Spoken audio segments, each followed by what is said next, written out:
The Laogai system, short for Laodong Gaizhao, meaning reform through labor, was established in the early years of the People's Republic of China under Mao Zedong. This extensive network of labor camps was designed to suppress dissent and maintain the Communist Party's rule by incarcerating individuals deemed counter-revolutionaries or threats to the state. Drawing inspiration from the Soviet Gulag, the Laogai system became a cornerstone of China's criminal justice approach, blending punitive measures with forced labor and ideological re-education. In the 1950s and 1960s, the Laogai camps expanded rapidly, incarcerating millions. These facilities were not merely detention centers but also functioned as factories and farms, compelling prisoners to engage in grueling labor. The underlying philosophy was that through hard work and political indoctrination, inmates could be transformed into new socialist men, aligning with the state's ideological goals. The conditions within the Laogai were notoriously harsh.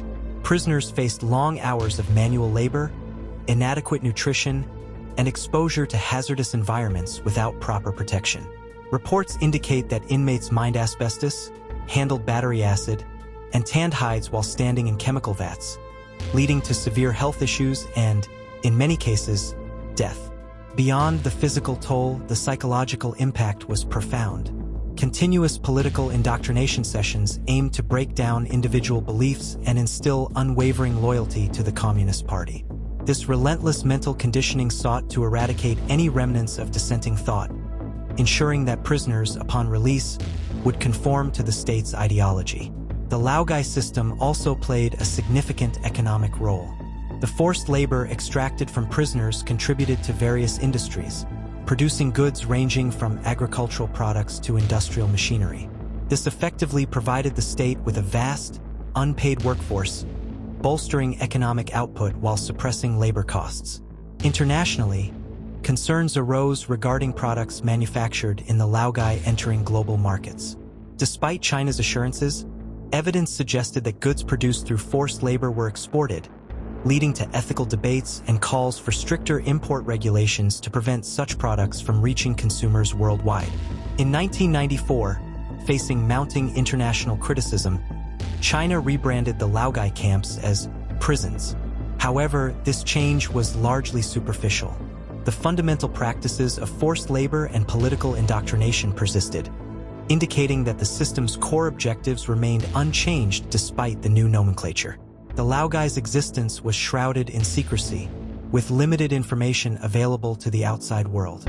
This opacity made it challenging for international organizations and foreign governments to assess the full extent of human rights abuses occurring within these camps.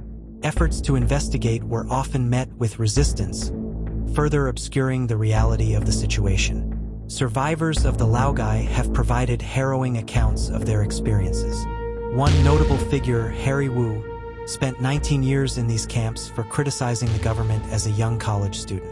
After his release, Wu dedicated his life to exposing the atrocities of the Laogai, founding the Laogai Research Foundation and authoring several books detailing the system's abuses. The Laogai's impact extended beyond the prisoners themselves, affecting their families and communities. The stigma associated with having a family member labeled as a counter-revolutionary led to social ostracism, economic hardships, and a pervasive atmosphere of fear, discouraging others from voicing dissent or opposing the state's directives.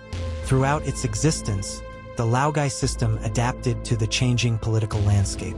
During the Cultural Revolution, for instance, the camps swelled with intellectuals, artists, and perceived political adversaries, reflecting the regime's intensified efforts to purge elements deemed harmful to its ideological purity.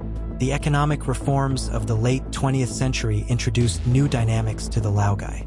As China opened up to global markets, the products manufactured in these camps found their way into international supply chains, raising ethical concerns about complicity in human rights abuses among foreign businesses and consumers. Despite official claims of reform, reports indicate that forced labor remains integral to China's penal system.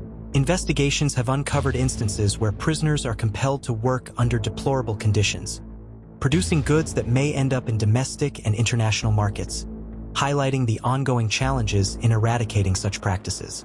The Laogai system's legacy continues to influence China's approach to dissent and social control.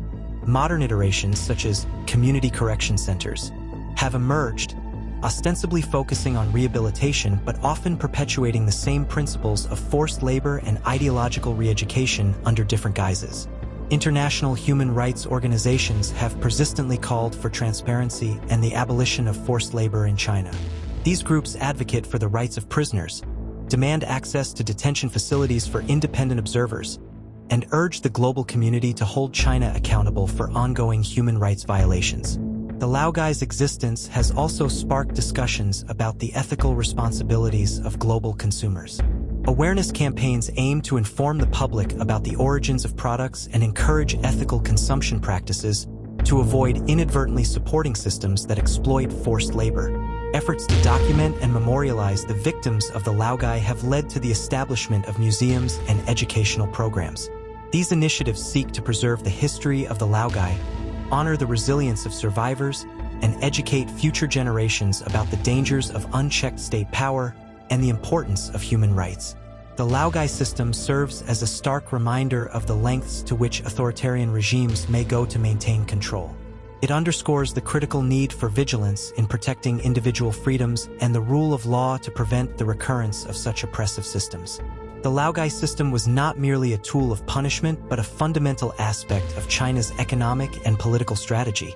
By integrating forced labor into state-run enterprises, the government ensured a steady flow of cheap or even free labor, allowing industries to thrive at the expense of human suffering. Many Laogai camps operated in remote areas, making it nearly impossible for prisoners to escape or for outsiders to fully grasp the extent of the system's brutality. The isolation of these camps helped maintain secrecy while also ensuring that labor was directed toward projects like mining, agriculture, and infrastructure development. Prisoners in Laogai camps were not given a choice about their work assignments. Some labored in fields under the scorching sun, while others worked in underground mines, where collapses and toxic exposure were common. Many who suffered from illness or injuries were still forced to work, as failure to meet quotas could result in severe punishments. One of the most notorious aspects of the Laogai was the thought reform process. Prisoners were expected to write daily self-criticisms, confessing their alleged crimes and demonstrating their ideological transformation.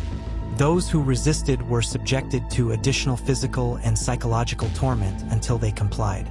Over the years, millions of people passed through the Laogai system. Many were intellectuals, religious practitioners, or political dissidents who had been accused of opposing the Communist Party. Others were ordinary citizens caught up in mass political campaigns, such as the anti-rightist movement or the Cultural Revolution. Religious groups were particularly targeted. Falun Gong practitioners, Tibetan Buddhists, and underground Christian churches faced relentless persecution, with many of their followers sent to Laogai camps. Reports of forced conversions, beatings, and even organ harvesting emerged, sparking international outrage. Women in the Laogai system suffered unique horrors. Many were subjected to sexual abuse, forced abortions, and sterilization procedures. Pregnant inmates were often forced to endure grueling labor, and if they gave birth in captivity, their children were taken away or left to die. Executions were common within the Laogai, particularly for prisoners deemed irredeemable by the state. Public executions served as a warning to others, while some prisoners were quietly taken away and never seen again. In many cases, executed prisoners' bodies were harvested for organs, fueling a black market trade that persisted for decades. Despite attempts by the Chinese government to downplay the Laogai's role in modern times, evidence suggests that variations of the system still exist today. Reports continue to surface of political prisoners being used for forced labor, with products manufactured in detention facilities finding their way into global supply chains. The international community has struggled to hold China accountable for the Laogai system. Economic incentives often prevent foreign governments from taking strong action, as many nations rely on Chinese manufacturing and trade partnerships. However, activists and human rights organizations continue to push for increased transparency and ethical supply chain practices. The Laogai also played a role in shaping China's political landscape. The fear it instilled in citizens discouraged resistance and helped maintain the Communist Party's grip on power. Even after the formal abolishment of the Laogai name, the psychological effects of decades of repression remain embedded in Chinese society.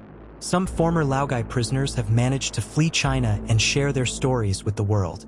Their testimonies offer a rare glimpse into the conditions they endured and serve as a warning about the consequences of unchecked state power. Many have dedicated their lives to advocating for human rights and seeking justice for those still suffering under authoritarian regimes. During the height of the Laogai system, propaganda efforts attempted to justify its existence. State-run media portrayed the camps as centers for rehabilitation and productivity, claiming that inmates were given opportunities to contribute to society while being reformed. In reality, most prisoners were treated as disposable laborers. In some cases, prisoners were forced to create products that directly benefited the Communist Party's leadership.